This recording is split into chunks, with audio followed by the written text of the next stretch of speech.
La grève déclenchée mercredi par les gardes pénitentiaires du pays n'aura duré qu'1 jour. Tard dans la nuit d'hier, les grévistes et le ministre de la Justice sont parvenus à un accord. Vers 23 h, le ministre de la Justice s'est déplacé en personne pour venir nous rencontrer à la maison centrale. Nous avons discuté de notre problème et il y a eu un accord, a indiqué ce jeudi Mamadi De Camara, le porte-parole des gardes pénitentiaires, au sortir d'une rencontre avec Charles Wright. Il faut dire que plusieurs points de revendication des gardes pénitentiaires ont été satisfaits par le gouvernement.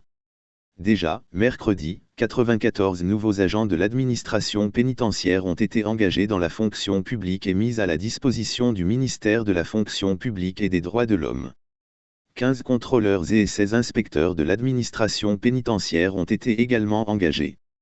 En tout 355 gardes pénitentiaires ont été élevés au grade de brigadier-chef et 135 stagiaires qui ont fini la formation commune de base à Calais à immatriculer.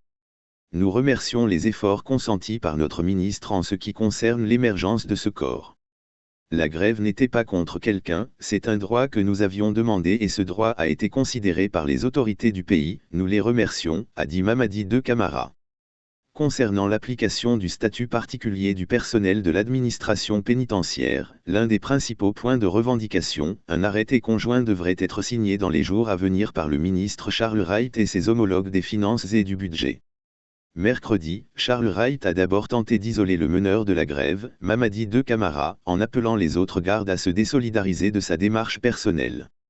Il optera finalement pour la négociation. Mercredi, la grève inattendue des gardes pénitentiaires a paralysé les audiences des cours et tribunaux du pays. La reprise du jugement des accusés dans l'affaire 28 septembre a été ajournée.